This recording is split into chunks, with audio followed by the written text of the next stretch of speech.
Hello everyone and welcome to another video with me, Umber Rays, and today I want to talk about gacha games, specifically about the multitude of gacha games that I have been playing recently.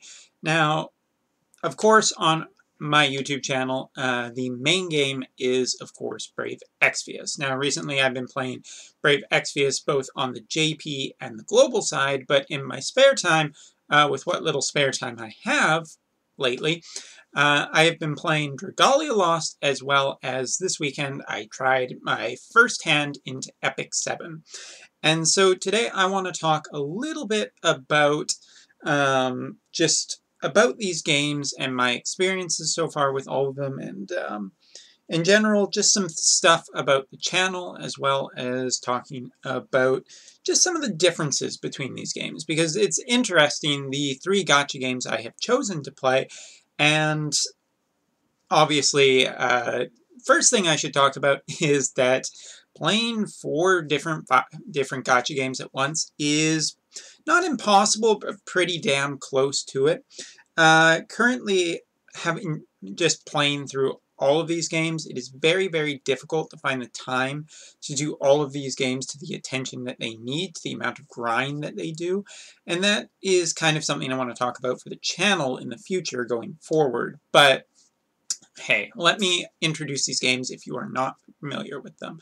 So the three different games are Final Fantasy Brave Exvius, Dragalia Lost, and Epic 7, a sliding scale on both difficulty and complexity, as well as the type of gacha games that there are.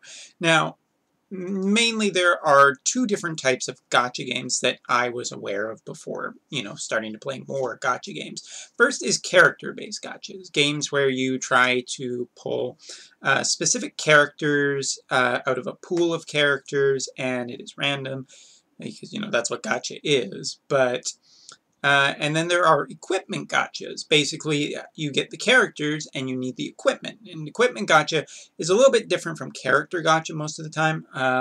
The way I like to think of it is, you try and get one copy of it, or maybe two copies of a character. Obviously, Brave Exvius is a little bit different going into its fourth or third year, but for the most part, you try to get that character, and usually one is enough in a lot of games.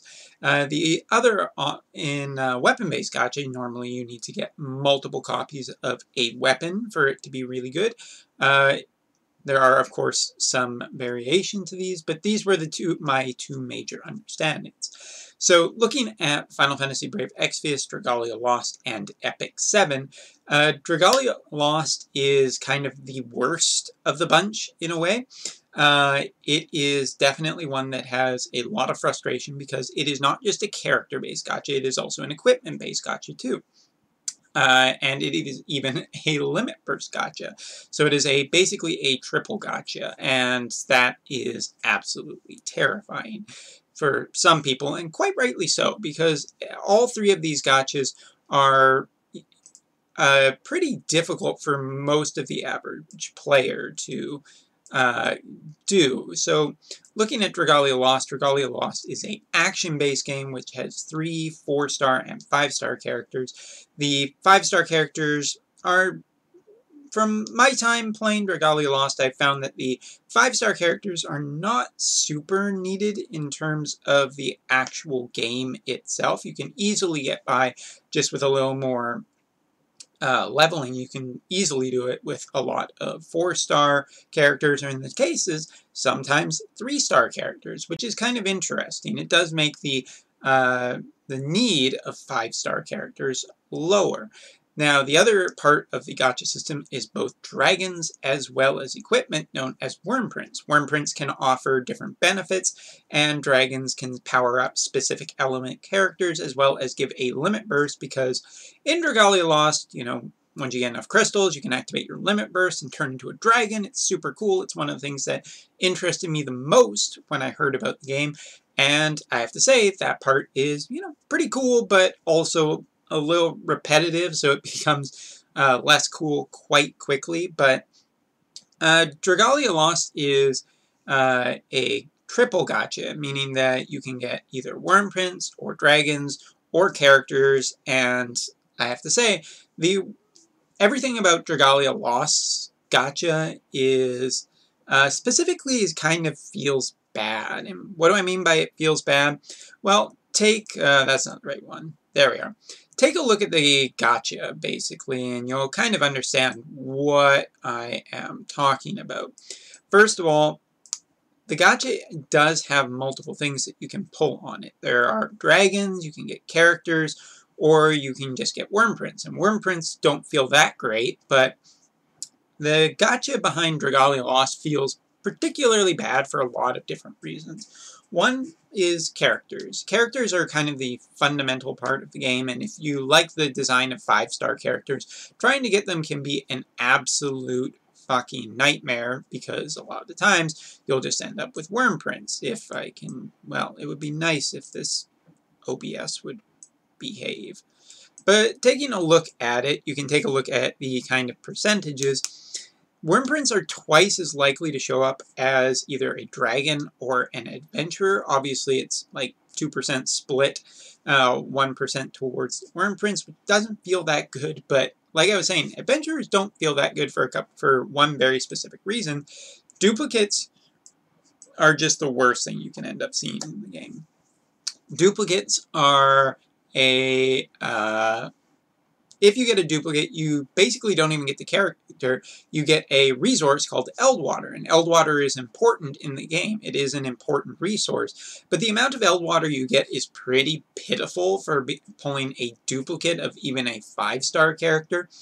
And let me tell you something, as much as I hate sometimes seeing a duplicate in Brave Exvius, like my 5th or 6th or 3rd, or, you know, anything that is not like a Super TMR or a 7-star, this feels much worse. To have a character, to essentially get a 5-star to show up, it's a character, you're excited, and then it's a duplicate of a character you already have, and you get essentially nothing for it. And it feels really, really bad. On the other side, dragon multiple copies do count for something, as you can awaken it. You need essentially 5 copies of any dragon to fully awaken it, which is a lot. It is a lot. At least Brave Exvius kind of eased us into the idea of the 7-star. Dragalia Lost did not do that. Now, the worm prints, on the other hand, worm prints just don't feel that great because they do show up quite often, and 5-stars are already pretty rare, but the fact that half of the time they're worm prints, and it's just like, wow, I would have really liked it. Now, that's not to say that worm prints are bad, it's just that they feel bad. Worm prints do offer benefits to your character, and those cannot be understated how important they can be, such as offering resistance or boosting damage in certain events or that kind of stuff. But for the most part, worm prints feel really, really shitty, and I should qualify a couple of things, because I've talked about the gacha, and gacha is one of the biggest things I do not like about Dragalia Lost, period. It just doesn't feel good. It doesn't feel like remotely good about the shit that happens in Dragalia Lost, even with a pity timer, because the way they've done it is that they've essentially given like a very negative feel to getting multiple copies of a unit, or, you know, just a lot of the time getting a piece of equipment that you didn't really want when you were kind of just hoping for the character that was on banner. So, yeah, Dragalia Lost does have some things that I particularly like. I think that its combat is kind of cool, that it focuses away from the statistics part. Elemental is a big advantage when it comes to events. So just having the right element character really limits kind of how much you need to invest in any one character, and you don't really need to worry too much about statistics, because you can get a 4-star character and just level it, and you're fine, kind of thing, for an event. And most of the time, the 5-star characters aren't really even that much more of an advantage, so this feels totally okay to me. I'm actually really okay with that. Another thing I should say, the music is fantastic in the game. I think that there's a lot of originality, although some of Cygames' other stuff is starting to really creep into Dragalia Lost, and really starting to hurt the original feeling, and just that this is another Cygames property, and they're just going to put all the characters you know in there, and that doesn't really, that kind of hurts the originality, which was something that attracted me to the game in the first part. The other part is there are just way too many, like, sexy dragons that have been popping up, like Garuda, or, you know, Jeanne d'Arc with her shorty short skirt, or, you know, Cerberus. What passes for a dragon in the games is pretty lax in terms of a definition. So I'm not a super big fan of really anything to do with a lot of Dragalia Lost dragons and gacha rate, but I have to commend the game for being really kind of fun, arcadey, yet somewhat Final Fantasy XIV action. The raid bosses are the best example of this, where a raid boss, you know, has specific area attacks and specific behaviors and mechanics, and, you know, it's timed and everything, and it can be really exciting and really interesting. And that's something I love about Dragalia Lost. But while I would say that the gameplay is, you know, also more complex than kind of necessarily the action skill you need, the gacha system has kind of ground me down to the point where I just don't overly enjoy playing it. Yeah, I know my hair is flipping out. There's any moisture. As my hair gets longer, it just starts flipping. Anyway, Dragalia Lost is one of those games that I just, you know, the gacha rate has just kind of killed that game for me. So yeah, let's get off Dragalia Lost for a second and talk about the other game that I have recently looked into, Epic 7, which I have heard described as a gacha reroller's dream, and I would categorically refuse that. So Epic 7 is a game where when you play through it, you get to a certain point after getting through essentially the tutorial, and the game will give you 30 multiples, and you can choose any one of those 30 multiples to play through the game with, and that's really cool. First of all, that is absolutely awesome. In theory, it's really nice because it has some certain limitations to it. You can only get 1 5-star off of it, and I need to talk about the gacha. Epic 7 is both a character and a equipment gacha, and it basically has what I just talked with Dragalia Lost in the Worm Prince. Then that they are specific pieces of, or cards of equipment that you can equip to a character to get specific effects on that character. Second thing is that you can get characters off of it, and there are 3, 4, or 5-star characters. 5-star characters being the best. In this game being quite good, however, it should be noted that a lot of the, you know, some of the hardworking people out there on the forums and whatnot have already made tier lists, and there are quite a few good 3-star and 4-star. Matter of fact, there are some amazing 3-star and 4-stars that are as good as the 5-stars. There's also other ways to recruit certain characters from the gacha into the game, which I think is really cool. It is a gacha that is a little bit more friendly. That being said, and well, I'll get back to the reroll gacha in a second. But for anyone who's wondering, it's basically a turn-based game. It is, you know, heavily RPG focused, and it has a ton of mechanics. It is the opposite of Dragalia Lost, where this is a game about statistics and weapon equipments and loadouts and leveling everything in so many systems and so many features, and it can be actually a little daunting and overwhelming. The one thing I was noticing very quickly was I was just at awe in how much shit there was in the game to look at and learn. I mean, the game over-tutorializes you, and I would say almost over-tutorializes you way too quickly, while maybe not necessarily just clearly and very well explaining the mechanics, because if you're trying to rush through and get to this multi-gacha, which is fairly deep in the story too. It's at least 2 anime scenes later. And if you're re-rolling multiple times, because the 30 re-rolls, well, we'll talk about it, it does take a little while to re-roll, which is why I don't say that this game is the greatest to re-roll, because it takes a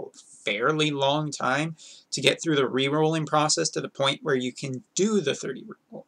And the other thing I should talk about is the re-rolling process, which, yes, the game gives you 30, but when you have 30 multiples, you really quickly get a good understanding of exactly how bad the rates are. And Epic 7 is a game that has absolutely, I feel, just shit-awful rates. For one thing, mainly because, again, it has another system where the equipment is twice.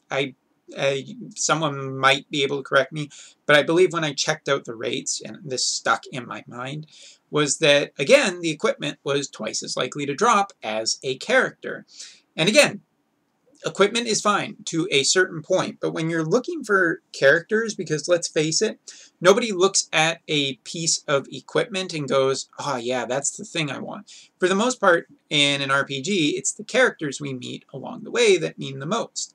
And yeah, that does necessarily mean that, you know, this company can make money by making it difficult to get characters, but it is really frustrating again, and this is one of the things I do not like right now about Dragalia Lost, or, well, Dragalia Lost too, but about Epic 7 is the fact that it is just really difficult to get characters again, and the 30 rerolls in a row, first of all, there's no way to save one, so you basically have to just look at what you get and go, yeah, I'll take this one, or reroll, and you lose whatever you had before.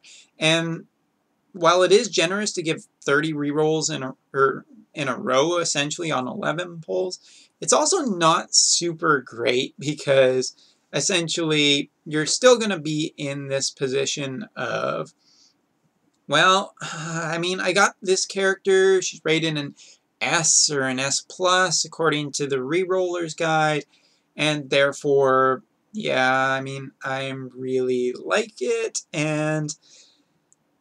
but man, I really want that 5-star healer, so if I just go one more time, oh look, I ended up with shit. Now I have to go through the entire tutorialization, and the game makes you do that over tutorialization multiple times. I think it would be much less frustrating of an experience. I kind of get what they were going for, but if they really wanted it to make it super nice for rerollers, I don't know why you wouldn't just start the game earlier, giving the 30 rerolls, and then do the tutorialization after.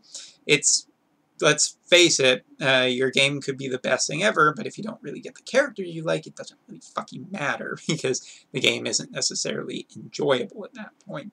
So Epic 7 is this game that has a lot of complexity, it has a lot of polish to it. All the anime limit bursts, and the animation is absolutely gorgeous in the game. The whole game itself is kind of shockingly beautiful. It is also kind of unbelievably expensive in the number of packs you can get. Or at least it feels very expensive, as there's a $140 like pack in there that's just like, whoa, this game's not messing around for coming right out. Wow, there it is. But yeah, when it comes to Epic 7, I do like a lot of the mechanics behind it. I do think if it is kind of the opposite of Dragalia Lost. Dragalia Lost is a very action-heavy based thing. This is more of a heavy strategic-based game. And that brings me to my third game, which is, of course, Final Fantasy Brave Exvius, a character-only gacha where equipment is handed out through events and whatnot, and the only thing you have a problem with now is that we live in a 7-star meta. And for people who don't know, 5-star characters, if you get 2 copies, you can make an ultra-powerful 7-star version of them. And yes, it is Final Fantasy, so of course it is unlike the other two in that, well, mostly unlike the other two. Obviously, Cygames is putting some of their more well-known characters into Dragalia Lost. Epic 7, I think, is totally original? I'm not entirely sure, but anyway. Obviously, drawing on the Final Fantasy base is a very good way to keep your game going for a long time, because Final Fantasy has been going for a long time, and there's a lot of source material there to go on. But looking at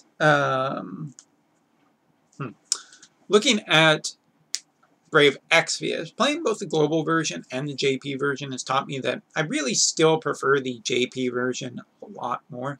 And this is kind of bringing me around to the point that I want to talk about, because Brave Exvius is somewhere in the middle of Dragalia Lost, as well as Epic 7, even though my pictures aren't necessarily in the right place.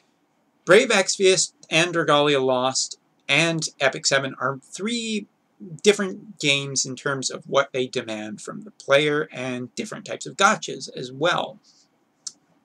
And Brave Exvius has its own mechanics that it relies on, basically chaining and a little bit of strategy, planning out your turns, potentially figuring out what you need to do to survive against difficult trial bosses, and that falls somewhere in between. It isn't as heavy mechanically as, you know, E7, and it's not as light as Dragalia Lost, but it falls somewhere in between, and I think that's a really nice sweet spot, and a really great thing about Final Fantasy Brave Exvius. Now, with that being said, I want to kind of bring this around back to talking about the channel, because Dragalia Lost was something that, when it came out, I figured I was going to do a ton of stuff on it. I thought it was going to be the next big game for my channel, and the simple fact is that, both in trying to get it to run as well as playing the damn game, it's not that interesting, and it's not that much fun either.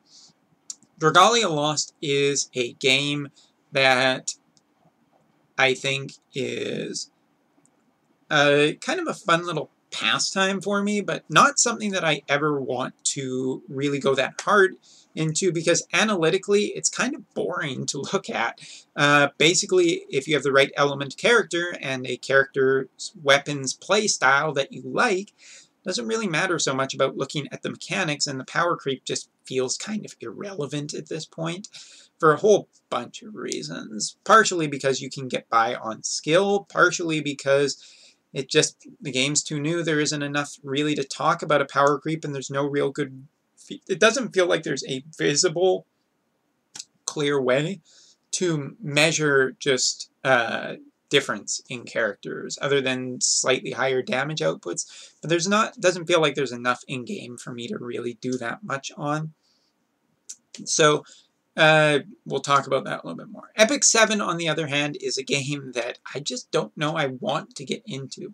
Mechanically, it's very, very interesting. It's an absolutely gorgeous game, but there's a lot about the game that just makes me really worried. One, just absolutely shit rates. Kind of makes me feel like playing Dragalia or Brave Exvius in the first year of just, you know, troll rainbows and whatnot. So Epic 7 is a game that I'm interested in, and might be interested in doing some community things.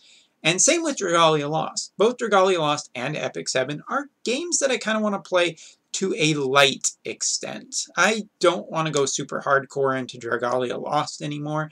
The gacha has totally ground me out of just interested in being that in this game. It's not the game I thought it was going to be. Looking at Epic 7 and Dragalia Lost, they are both interesting community games that I would like to make potentially community-based stuff, but nothing that I'm ever going to heavily invest on. Maybe Epic 7 down the line, if they finally get their gacha rates directly out of their assholes, but again, that's pretty simple. As for Brave Exvius, I still want to reaffirm that I am absolutely a JP player first and foremost. The global account is basically to kind of have something there for making global-based videos, which is something I think are very, very interesting and whatnot. So yeah, when it comes right down to it, Brave Exvius is still the main game in this channel. I haven't found a gacha game that I particularly like, and in the future here, Dragalia Lost as well as Epic 7 are both going to be very much back burner games, as well as my global account. I just don't want to go that hard on 3 gachas, because gacha is one of the biggest things, and this is something I've sometimes heard from people, is asking, do you think it's okay if I take a break from a gacha? Absolutely. As a matter of fact, I would recommend it. Gacha games are time eaters. They directly eat up a lot of your free time and constantly ask for you to, you know, check in, kind of thing. Oh, Jay, you've been gone a little while. Would you like to check in and make sure that your game's okay, and log in and get some free rewards? That is the thing. These are all games that make you more dependent on them. People talk about the gacha rates being a particularly negative thing, but, you know, in all of these games, there are ways to get by fairly clearly without the going too hard into the gacha part of the game.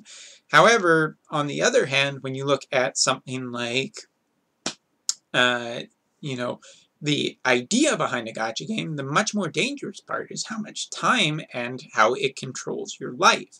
And that is something that I just don't want to do right now. Dragalia Lost is one of the... When I started playing Dragalia Lost a lot, I realized that I just don't have the time to play it.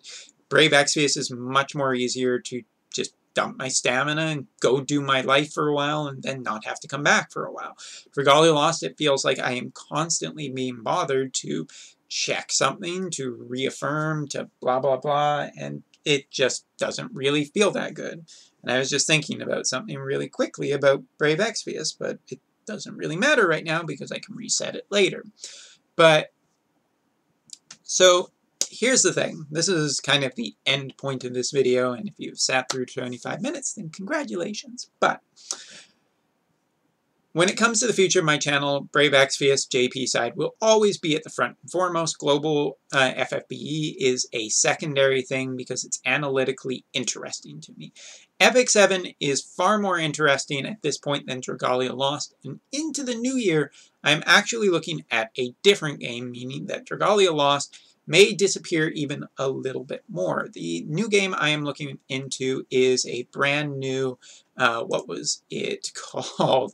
I can't remember the exact title. It is a phone game in the in a Gundam series, which I have always kind of been a big Gundam fan ever since kind of Wing back in the day, and I really enjoyed watching Wing, Seed, 00. I'm also just a particularly big mecha fan. I actually really like mecha. Ah, here it is. So Super Robot Wars is a series that is kind of near and dear to my heart because Super Robot Wars just encompasses a ton of different mecha, and it's a strategy-based game, and it is, you know, less based on a ton of like, I just love the building your own army from all of this very different stuff. So Super Robot Wars DD has been announced, and it's coming out in 2019. It's got a lot of stuff I like. Mobile Suit Gundam Seed, Mobile Suit Gundam 00, Unicorn, Iron-Blooded Orphans, not so much. Evangelion, as well as Valvrave the Liberator. Like, there's a ton of different robot series that I'm really interested in looking into this series. I'm not sure exactly how this will work, whether it'll be a mecha-based gacha, or a character-based gacha, or an equipment-based gacha, but it would be really cool if it was, if we just get all the characters, because the characters are one of the things I'm super interested in. And I'm not talking about Dissidia Opera Omnia. But in terms of what I want Epic 7 and Dragalia Lost to be is kind of community-based games, because there are still people in my circle of both Twitch and YouTube that also play other games, such as Dragalia Lost, or Epic 7, or, you know, Hearthstone, or any of that kind of stuff. And so that is kind of the point of this, is to announce that we do have a Discord server, and I would very much appreciate it if everyone on YouTube and Twitch could join together. Of course, be nice, because we have moderators. Cheers to that. And I would very much like to build the community, build a place where people can come and play and potentially make friends and, you know, be nice to one another. That's a very important part. But this is one of the things that I am interested in doing for Dragalia Lost, because I think it is still kind of a fun game to play every now and then. It's just not the game that I kind of was hoping it would be. It's not analytically interesting to me. Epic 7, on the other hand, has really interesting community features such as guilds, and I think there's a really cool RPG element for anyone who is a hardcore RPG fan. I actually think that it is a pretty damn cool little game, but maybe an expensive one too. So, you know, remember that when you're getting into the game, and the rates are still shit. So, yeah, the link to the Discord will be posted below in the video comments, as well as in the description for this video. So I hope you will all join me on the Discord channel. And please tell me what you think about gachas, what games you're playing currently. Is there anything that you think is really great, better than these, worse than these? What do you like about gachas? What do you not like about gachas? Tons of stuff to talk about. Of course, I am super hyped because in the next week, the Fan Fest is coming up on the JP side, and I will be doing a video about that a little bit later, my predictions for December. So yeah, there's lots of interesting stuff, lots of fun stuff coming up. Of course, Hearthstone's getting new expansions, so lots of good stuff. But that's kind of an update for the channel and where we're going. So thank you very much for watching. See you next time.